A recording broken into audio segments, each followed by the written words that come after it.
UFOs exist? This is the central question raised in this program. Many sightings may be attributed to what are natural phenomena, or experimental aircraft, amongst other things. By the end of this program, we hope to have shown you undeniable evidence that UFOs exist, and that they are controlled by an outside intelligence.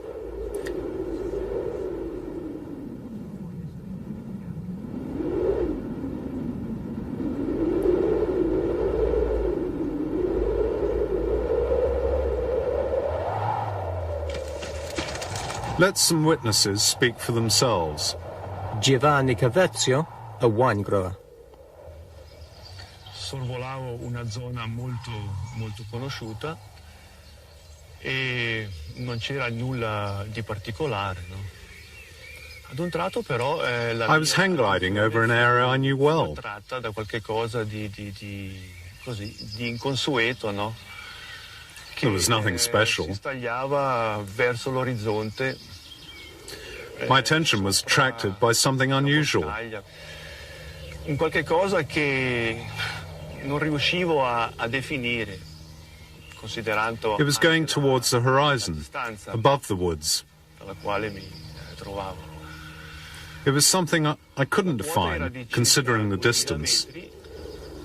The shape was about 2,000 meters away, and the closer I came, the more the object became difficult to define. It was hovering like a helicopter, but I realized it was nothing like that. It generated a very strong light and lacked hard outlines. It had a very strong, bright halo of light. When it was 3,000 to 4,000 meters, it went away from me in a very impressive way. It was so fast that you could barely follow it with your eyes. In form, it was dome-like, with 3 or 4 objects hanging from the sides.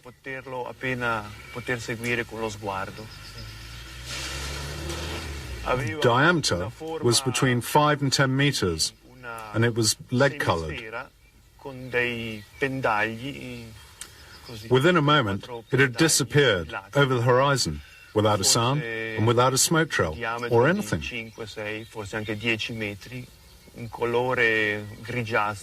I wanted to keep it to myself, as these sort of things are unexpected.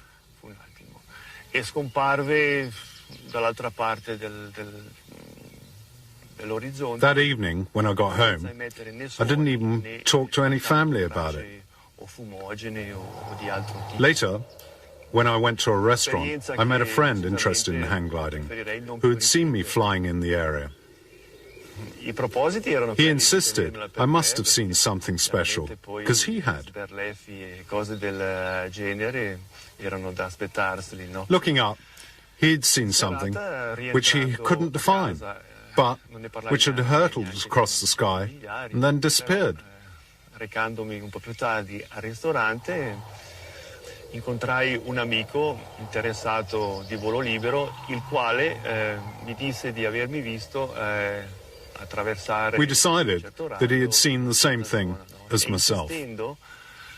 Insistendo nell'affermare che io avrei dovuto per forza aver osservato qualche cosa di molto particolare, perché lui, trovandosi in zona fiume e guardando verso l'alto, vide a un certo punto un qualche cosa di indefinibile che si stagliava contro il cielo e che poi dopo scomparve dal suo angolo visivo, no? Al che io, dopo un momentino così, decisi di dirgli insomma quello che più o meno avevo visto.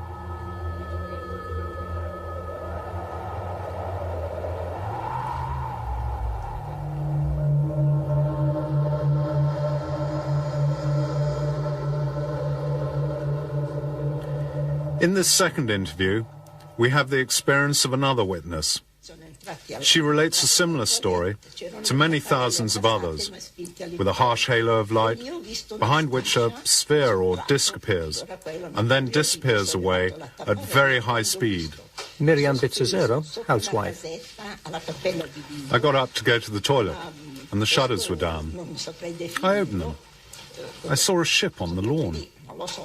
My curiosity got the better of me and looked out. I saw something suspended over the house, but I couldn't describe it. It had a white illuminated base, rounded sides with a red band on the right, and a blue band on the left. Its shape was triangular.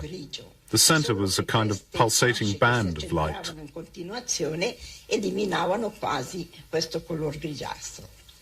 Was there something solid there?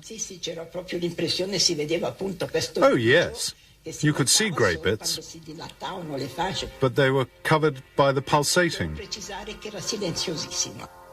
L'unica cosa, controllando appunto con l'orologio le pulsazioni, ho notato che le lancette erano sovrapposte sulle tre. It was very quiet.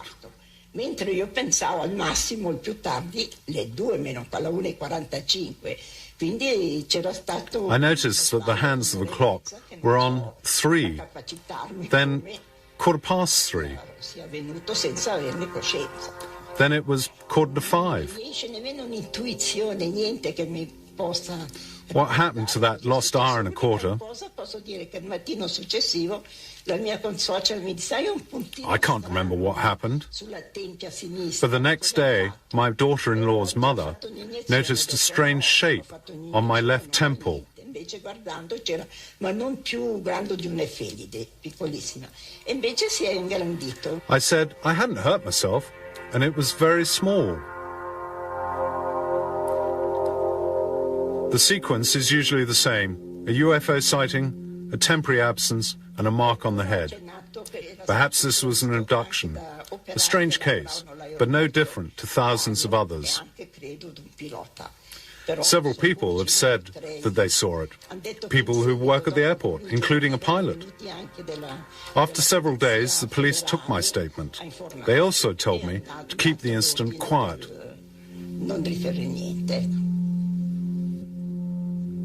On the theme of abductions, the recent scientific studies of the medical evidence have started to confirm some of these stories. These Swiss witnesses prefer to remain anonymous. Suddenly, in the rear-view mirror, I saw a red light about the size of a table tennis ball, which stopped about 1.5 meters from my car.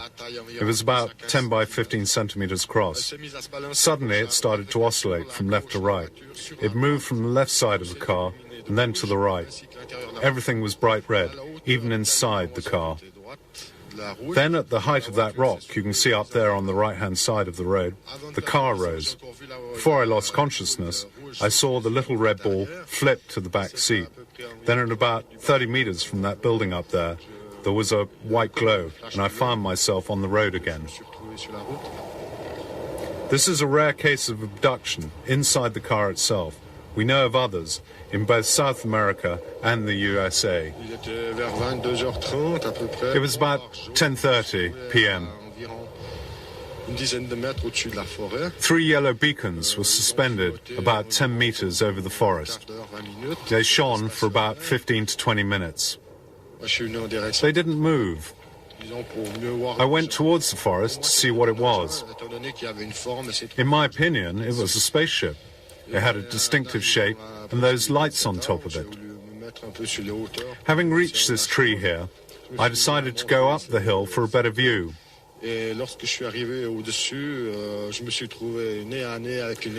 went up the slope, and when I reached the hilltop, I found myself face to face with an enormous hemisphere of light, which at the base was between 10 and 15 meters across.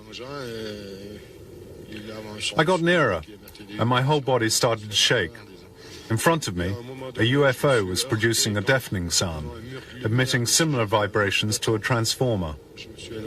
At a point, I ran into a wall of lights as solid as if I'd run into a concrete wall. I got close 3 or 4 times, and every time I ran into this wall.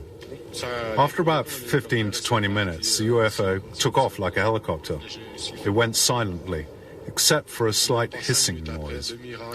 No more than 3 minutes later, 2 Swiss Army Mirage jets flew over. This barrier of light is talked of time and time again by independent witnesses. The following is a statement by a senior airline pilot with years of flying experience highly trained, and who has been regularly examined by medical experts. Stefano Guerra, Swiss Air Captain.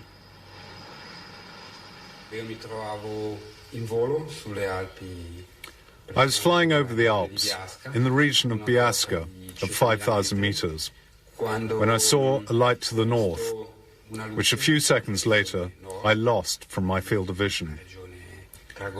I didn't manage to see it again.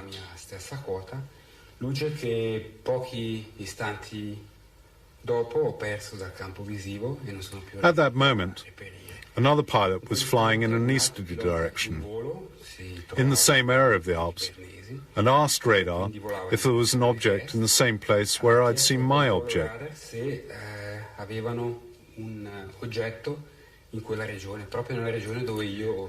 It wasn't visible to radar control. The pilot said he saw a strange, unidentified form, which corresponded to the one I'd seen in my airspace.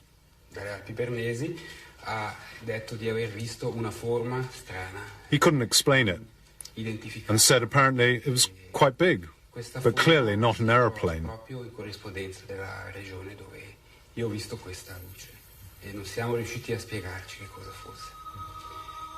Ho avuto occasione di parlare con questo pilota, lui ha dichiarato di aver visto una forma che apparentemente sembrava estremamente grande, abbastanza aguzza, circa 3 volte di lunghezza per 1 volta di altezza, e appunto non era identificabile come un aeromobile, non era identificabile come né piccolo aereo né aereo di linea. Quindi non poteva could it have been a meteorite? trattarsi nemmeno di un meteorite? No, perché un meteorite sarebbe stato No, because meteorites move, and this one was stationary. Posizione fissa e è poi sparita di seguito. Probably the object didn't show on the ground radar at that point, because it wasn't moving like a normal aeroplane. It was an enormous area of white light, as big as 4 jumbo jets. According to both pilots, it stopped and then went away and was neither an aeroplane nor a meteorological phenomena. Captain Schmidt, Swiss Air. The radar station at Maastricht informed us that a UFO was proceeding in a northerly direction. It then turned towards us at a speed to 4,000 to 5,000 kilometers an hour, very fast indeed. Eventually it stabilized in relation to our position to 3 nautical miles to our right at 45 degrees. That's about 5 kilometers from us. We put on the headphones and looked to the right, and suddenly there was an immense flash in front of us. I hadn't seen anything like it. Very fast and very intense. The radio didn't give any signal. Nothing at all.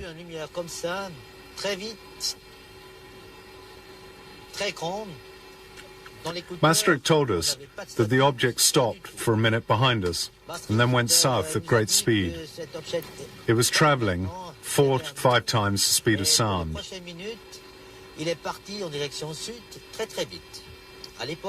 Later I read the report of the radar controller. After checking the data, he wrote the speed was double that, which means it was 10 to 12,000 kilometers an hour. It went away in a southerly direction. It returned and went away again. It was as if it was playing hide and seek with us.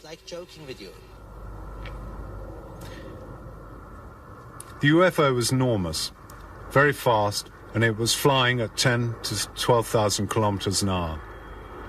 It was seen on radar and seemed to play with the airliner. Not behavior that you would expect of a military or experimental aircraft. And this is how another Swiss Air pilot explained his experience. Captain Peter Bircher, Swiss Air. Suddenly the object, which had flown with us for a while, veered and then at top speed disappeared, turning through 90 degrees. I think that this behavior would exclude a natural explanation of the phenomenon, since the object resembled no known flying object. It was practically suspended in the air in front of us. It then went away at high speed, veering at 90 degrees in relation to our route. No known flying object can do such a thing. Many civil pilots are reluctant to talk about their sightings of UFOs. They don't want to be ridiculed, and often they want to protect their flight crew. Military pilots are bound by official secrecy for the duration of their service. Captain Duverstal, Swiss Air. At first, we thought we were seeing a star, or at least we believe it to be a shooting star. But straight away I told myself that it wasn't possible because of its speed. It fell gently to the horizon and then oscillated a little to the left, and then to the right, and then left and right. It then returned to its original position. All of this in less than 30 seconds. That's far from normal. Have you spoken about this to military pilots? I've spoken to American military pilots in Alaska. They tell me that they've reported many strange things in those out-of-the-way places, but that they weren't allowed to discuss these things. So you think that the military pilots know more than they can tell about UFOs? Have they also observed this kind of stuff and just can't speak about it? Oh, sure.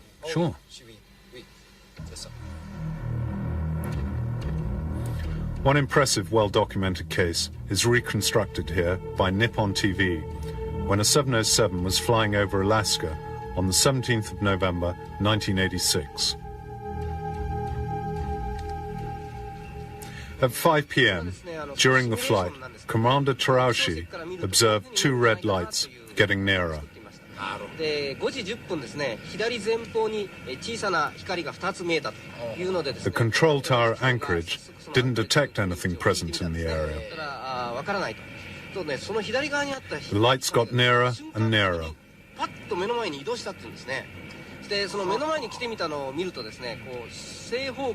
The three pilots felt a wave of heat. Then the lights disappeared.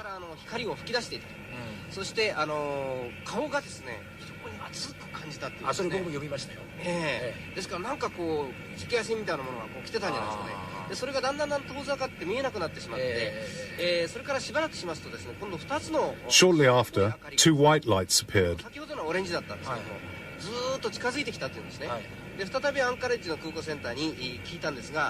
The radar screen indicated the proximity of the object, and the object began to shadow the aeroplane in the direction of Fairbanks, Alaska.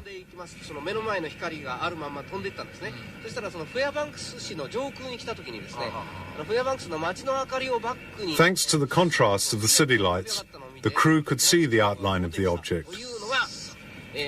We couldn't believe our eyes. It was 30 to 40 times bigger than a Boeing 707.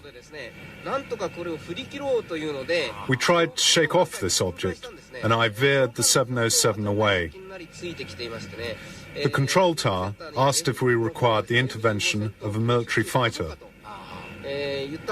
We replied that it would be too dangerous, as an El Al aeroplane needed to cross our flight path.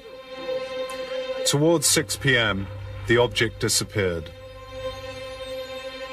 The sighting lasted for an hour. These are the sketches by Captain Terauchi. Both he and his crew saw an enormous UFO.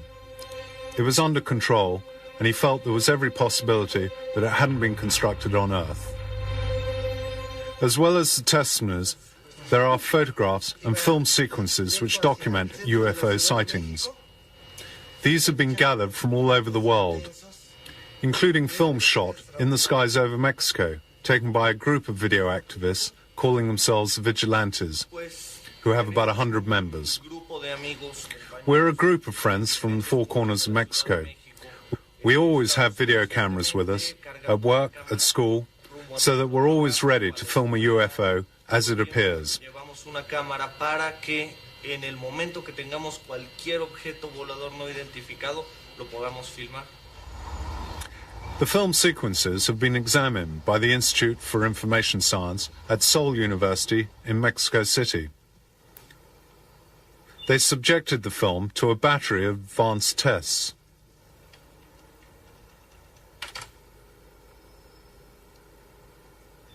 El trabajo consiste en lograr que Our work consisted of verifying that there were no distortions of the photographs or any elements of the detail in the video recordings which might have cast doubt on their authenticity. Besides computer verification, we also checked on the spot, interviewed witnesses, and evaluated witness credibility.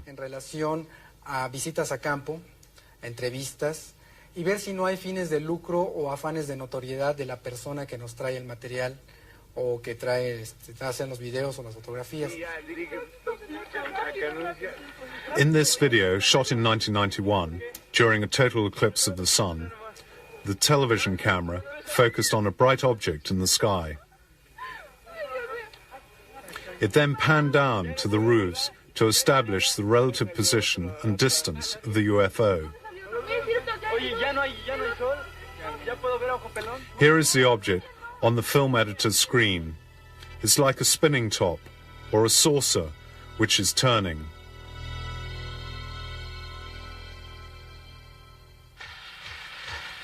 And now another UFO in the Mexican sky.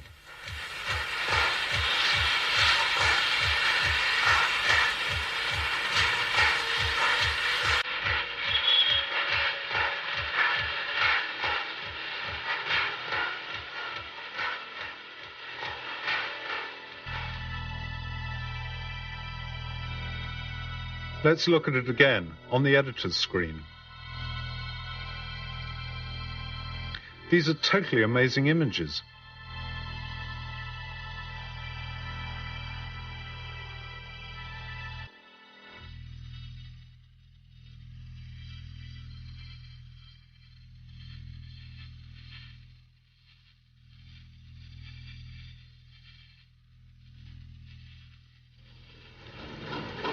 This is 1992. Watch the UFO as it moves about the sky.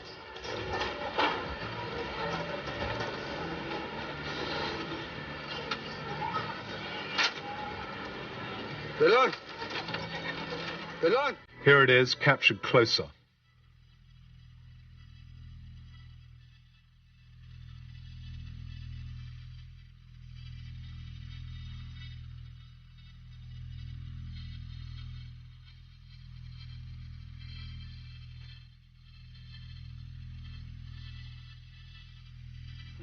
No. 1994, and another UFO. This time in the skies over Mexico City itself.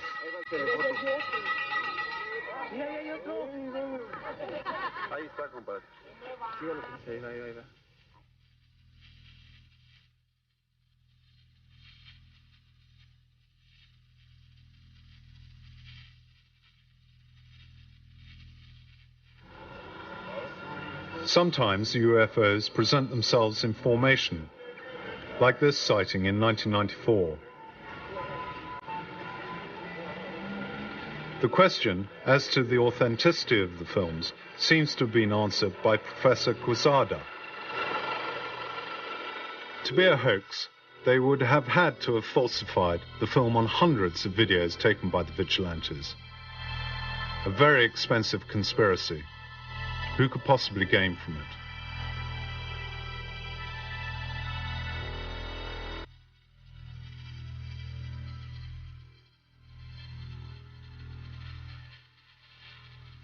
Here are still photographs taken by Paul Trent, a farmer in Oregon in 1950.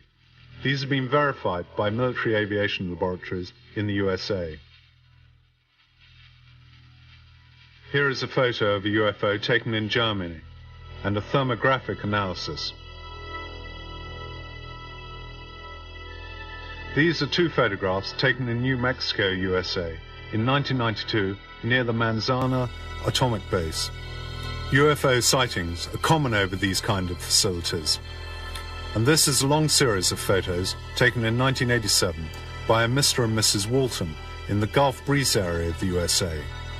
Some claim that they're a hoax, but examination of the photographs by a leading expert has confirmed their authenticity. I was confronted with the problem of, could this be real? It was hard to imagine that Mr. Walters could hoax photos and then have everybody else, have so many other witnesses agree with him. It would have to be a grand conspiracy, or else other people were seeing something and he was photographing it. In any case, I studied the photos very carefully. My conclusion is that all those sightings were real. It's important to remember that the same phenomenon was photographed in other countries at the same time.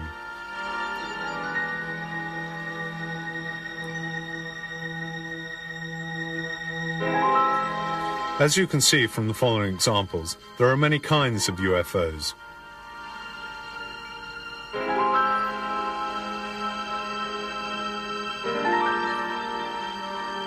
Another element in the study of UFOs is the examination of traces that are left on the ground where alleged sightings have taken place.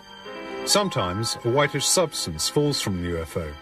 Its analysis has given some disconcerting results. Noi abbiamo analizzato queste tracce e che cosa abbiamo trovato? Due cose molto importanti. What have we found so far? Primo, che il terreno non era bruciato come There are two important things. Tutta la storiografia degli UFO dice. The first was that the ground was not burnt as we thought. It was in fact crystallized by microwave radiation. The microwave in question would have been 50 million times stronger than an industrial oven. Imagine the power of it. Bene, noi per la prima volta siamo riusciti a riprodurre il fenomeno in laboratorio e a misurarlo. We managed to test the phenomenon in the laboratory. Galileo would have been proud of us. Quindi nessuno scienziato al mondo può più dire che noi. We demonstrated the cause of the crystallization, and nobody can say it isn't true, because we did it under laboratory conditions. We examined deposits formed on the ground by the UFOs, and these gave us some disconcerting results. In 1957, a deposit from a UFO was analyzed, and it was found to contain magnesium, a magnesium much heavier than anything known on Earth. It didn't have a nucleus, and it was really much heavier than our magnesium. It was definitely magnesium from space. Ebbene, bisogna sapere che magnesio di questo tipo può venire solo dallo spazio. The French, in 1967, found a similar deposit. And this was also magnesium, and it was much heavier than terrestrial magnesium. I have a simple conclusion from all of this, and other evidence. I'm absolutely convinced it was of extraterrestrial origin.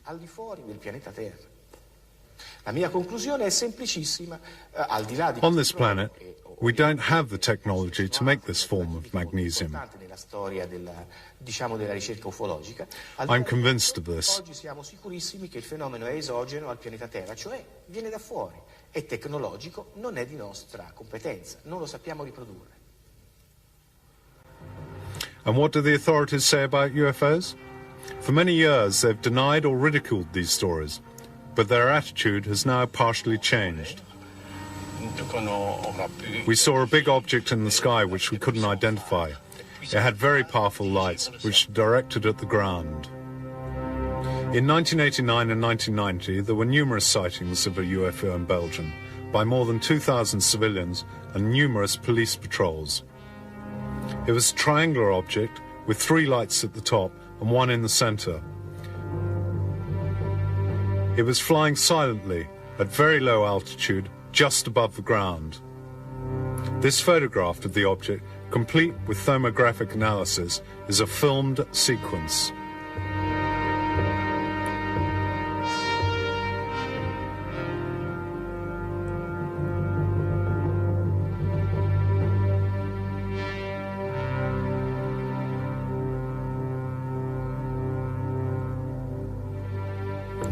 Belgian military aviation authorities have officially joined a collaborative study of the case. After ground radar revealed the presence of the object, some jet fighters were scrambled to intercept the UFO, but without success. because the object performed some incredible maneuvers, demonstrating it was in some way guided. Was it an experimental military aircraft like the stealth bomber? The US government has denied this possibility. The stealth bomber is also noisy, and the question is, why would a foreign experimental plane fly at low altitude over a densely populated area? Belgian Air Force General Charles de Bruer held a press conference on the 18th of December 1989 to confirm that they had intercepted UFOs. His written report states, "There were no signs of danger. The mystery of their origin remains, but the phenomena exists. It is real." A été contacté plusieurs fois pour demander s'ils avaient des observations au radar aussi. Et nous avons donc les deux radars ont The UFO sighted over Belgium is very similar to that sighted over Ticino by our Swiss housewife, and the UFOs filmed over Pueblo in Mexico.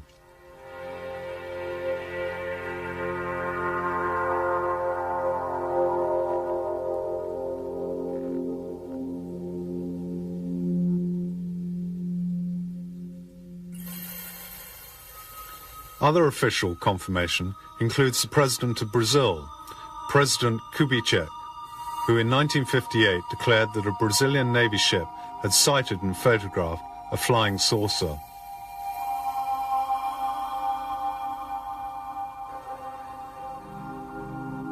These are the documents.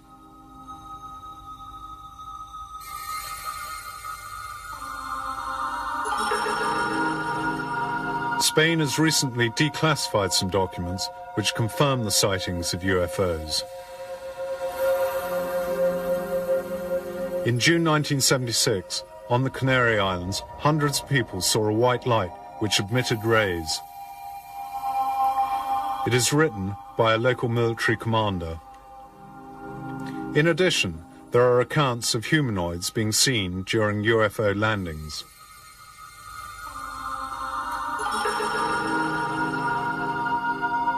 Still in Spain, a highly luminous disk was seen to come out of the sea. This sighting was confirmed at the same time in Italy. In 1978, the three pilots of a Spanish supercaravel flying over Valencia saw three red lights, which seemed to be at first on a collision course and then to dance in front of the aircraft. The caravel was forced to make an emergency landing, and fighters were scrambled to intercept, but they failed to make contact.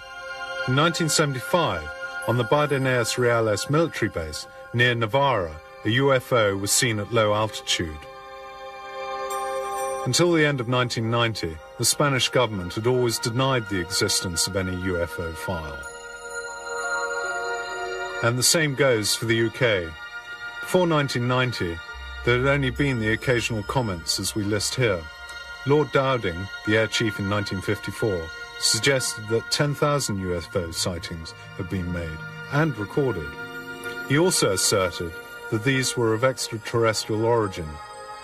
In 1954, an RAF pilot named Saladin encountered some UFOs. This is Saladin's sketch.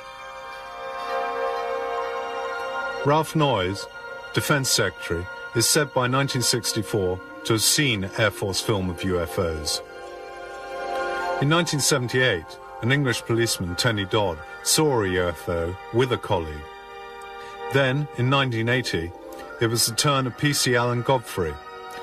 And yet, as we have seen, there was no official confirmation of the sightings. All were treated as top secret. This secrecy has extended to the highest levels, with Chief of Staff Admiral Hill Norton declaring that he was kept in the dark on the existence of a special UFO department.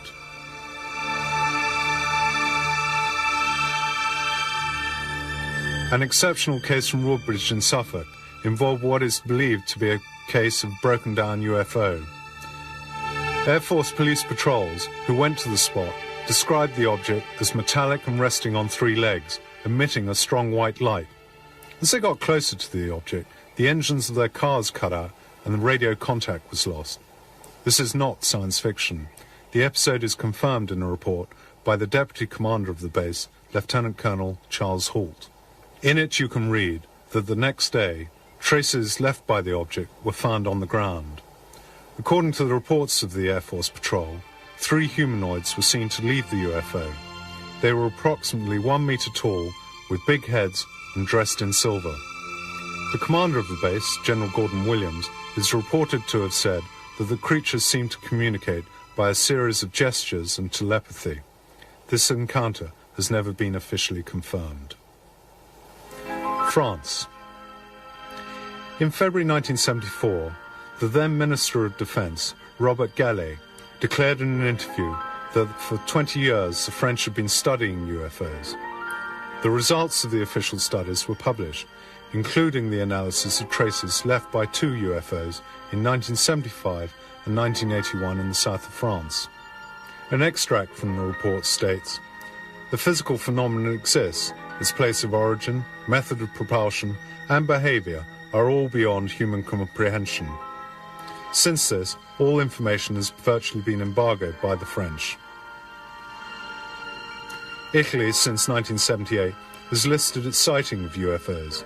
These are the sightings listed in the 80s.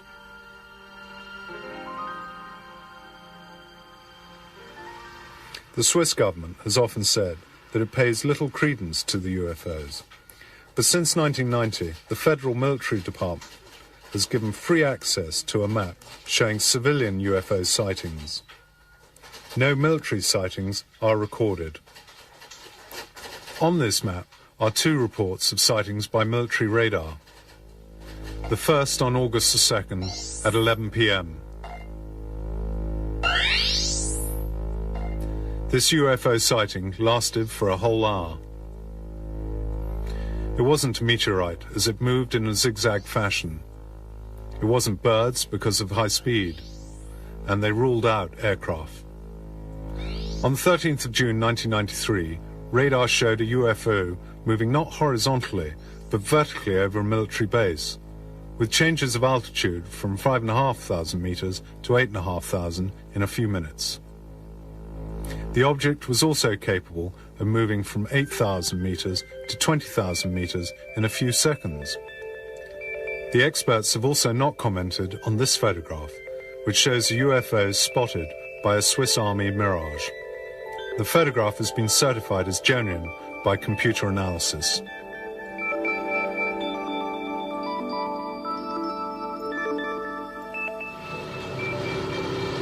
In the Soviet Union, in 1990, a short while after the sightings in Belgium, General Igor Maltsev, Supreme Chief of the Soviet Air Force, admitted the existence of alien UFOs and extraterrestrial life forms.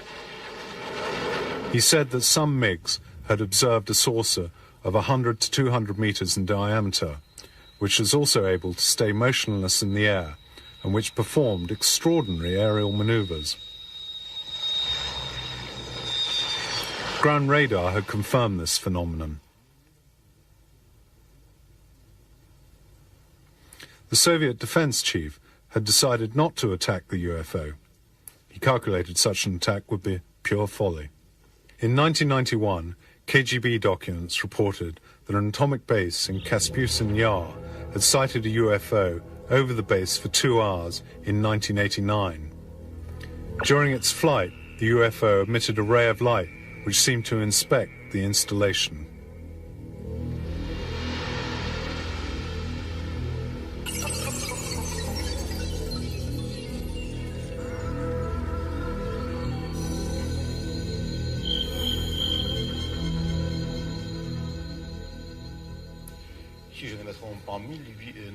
In 1984, a UFO was seen in the Ukraine above a missile base, but no intervention was possible. After the UFO left the airspace of the base, the guidance systems for the missiles used on the base were found to be inoperative.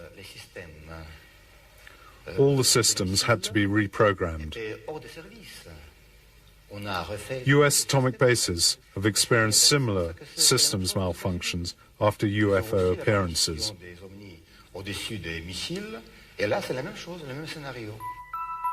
The Berlin Wall fell in 1989, and the official Soviet news agency TASS, for the first time, reported the landing of a UFO at Voronezh. Some children and numerous adults were witnesses. TASS reported that the Voronezh UFO had landed humanoids and robots. This episode was repeated 3 times. The witnesses were questioned by Western experts and were thought to be credible. Studies of traces left by the UFO revealed substances not known on Earth. The disk had the form of an egg. It was 15 meters high and 5 to 6 meters long. On the basis of the Earth's disturbance, it had to weigh at least 11 tons.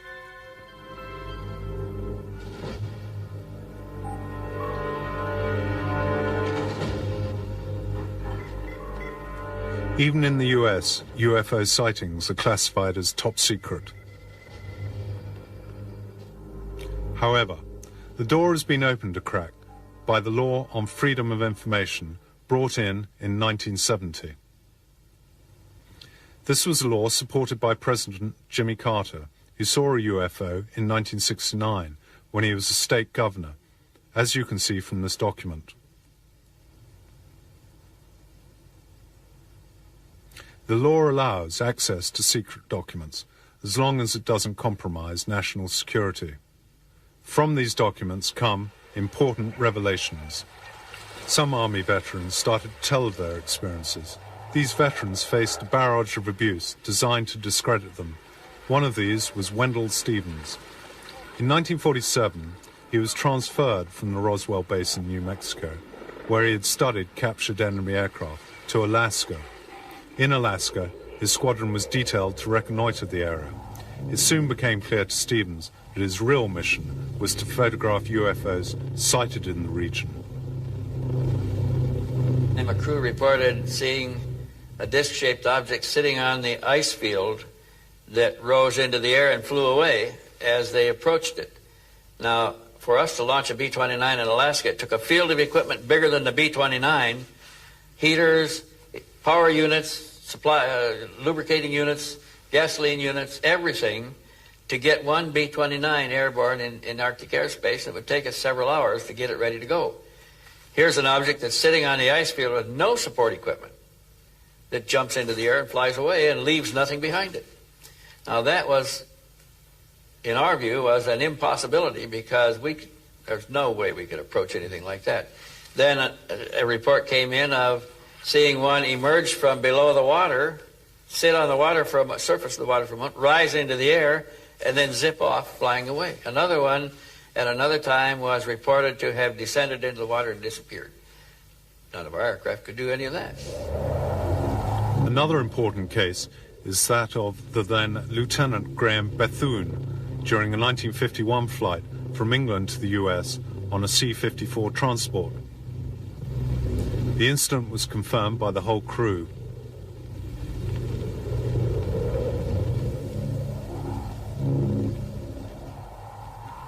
We began to see lights. There was a pattern of lights on the water, right on the water. And the size of this pattern of lights were really disturbing because it looked like many ships or aircraft carriers or what have you tied up in maybe a ring of lights. So we didn't know what was going on. We passed over the guard ship, which is a weather ship, which reports the weather to us, any ships in the area and this type of thing. So there was no ships in the area. There was no activity in the northern lights, the aurora borealis. There was nothing plotted in the area, so it really, we wondered, well, what are we seeing? Maybe they're doing some secret type of recovery or something in the water. The next thing we saw was like a old small halo about 25 miles away. That halo came to us like that 25 miles that fast. And of course, I disengaged the autopilot because of the size of this thing, we couldn't see anything else out of the cockpit except that craft. And when I started to push the nose over to go under, It stopped about 15 degrees off the bow, about 200 feet below us, maybe 1,500 feet out in front of us. And at that time, it was above the horizon. At night, you know, it's very difficult to see anything, but we could see the dome. We could see it was a dome-shaped ship. We could see roughly the size of it. Then, immediately it pulled away about 5 miles away at an angle and sat there and flew with us.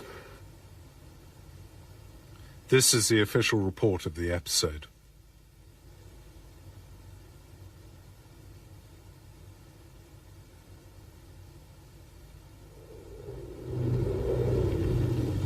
In another case, in 1954, Army pilot Mel Noel was part of a squadron asked to film UFOs in the skies over the USA. Their film sequences of UFOs were shown at the base. We were shown somewhere in the area of 600 still photographs and a fair quantity of gun camera film that had been exposed just coincidentally with the sighting. Soon the squadron sighted 5 objects without managing to film them. It was 5 days later. We ran into either the same or another 5. And at that time, we felt we succeeded in getting them on the film. And approximately, I think it was a week after that, we ran into a total of 16 of the things. And we were having, at that point, some relatively severe psychological problems. These were pilots in their early 20s, defenseless in the face of the UFOs. While they were observing them, something incredible happened. In their headphones, they heard a voice which said in English that they'd come in peace, but they were worried about what man was doing, and that the voice they were hearing was not a hallucination. Their purpose of being here was to dissuade some of the influence. They made reference to nuclear development by man and the problems that would be created and had been created from it. And at the age of 21, it placed us in severe quandary of questioning and capability and opposing side ego and experience, but there was no humor. I mean, it was not fun at all. Here we have some official documents which have now been made public. General Nathan Twining prepared a study on UFOs in 1947 for Chief of the Staff of the Pentagon, George Shulgin. It contains the chilling conclusion that based on the evidence at the time that UFOs are real, that they're capable of extraordinary flight with amazing changes of direction, which made the writers think they must be guided by some alien intelligence. They were even seen to fly in formation, and that their origin and technology were unknown. This 1947 document is now in the public domain. One of the great unsolved mysteries is the question of alien remains from one of these objects. From the many statements, it would seem that in 1947 near Roswell, New Mexico, one or more saucers or discs had crashed, perhaps because of local experiments with electromagnetic radiation. Mac Brazel, a farmer, harvests some strange materials and took them to the airbase at Roswell. They included unknown materials with writing on them, similar to hieroglyphics. The base commander examined them and in a press release declared them to be the remains of a recovered UFO. A few hours later, General Ramey, under orders from the Pentagon, denied the find and said the debris was the remains of a weather balloon. Roswell is a much-discussed incident. The official documents in 1947 have the handwritten notes of FBI Chief J. Edgar Hoover. On them it says, "The FBI must have access to the recovered UFO." Another thorny question has been, were alien corpses recovered from the crashed spacecraft? An internal memo from an FBI operative to his chief, J. Edgar Hoover, indicates that they were in possession of the debris of 3 flying saucers, each one with the remains of a small humanoid dressed in a silver suit. This document was released in 1983 and its contents confirmed by Professor Robert Saarbacher. He was directly involved in the UFO research project in the 40s. Saarbacher writes, "The UFO was constructed of a light and resistant material. The humanoids had internal organs similar to insects." A hoax? Many analysts think not. But why is it all kept so secret? Was it to make sure that there was no public panic, with the US government afraid to admit that they were powerless in the face of a UFO menace? Perhaps they wanted to gain technological advantage from recovered materials. Whatever the reasons in 1947, a massive cover-up operation began. A number of supposed research projects were set up to calm public opinion and create confusion about the phenomenon by means of disinformation. They were codenamed Grudge, Sign, and Blue Book. The real research took place under the greatest secrecy, within the project Majestic 12, a project run by Professor Vannevar Bush, now dramatized in the UFO series Dark Skies. This document from Majestic 12 was donated anonymously to a researcher in 1984. It is a memo from President Eisenhower. It states that on the 7th of July 1947, a UFO came to Roswell with a humanoid on board, that it had been reported to the press that it was merely a weather balloon. Many say that the Eisenhower note is a fake. This document from 1950 would seem to question that view. The Canadian engineer, Wilbert Smith, indicates to his government that the subject of UFOs is more secret than the atomic bomb.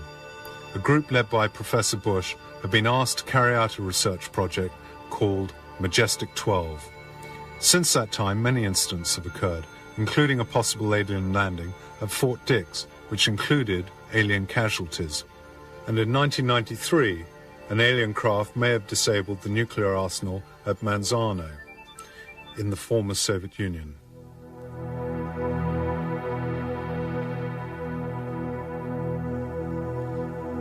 With these spectacular video pictures of a UFO, we conclude this part of UFOs, The Complete Truth.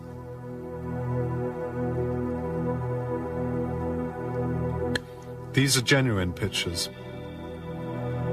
UFOs exist, but many questions remain as to their origin, purpose, and the intelligence that guides them.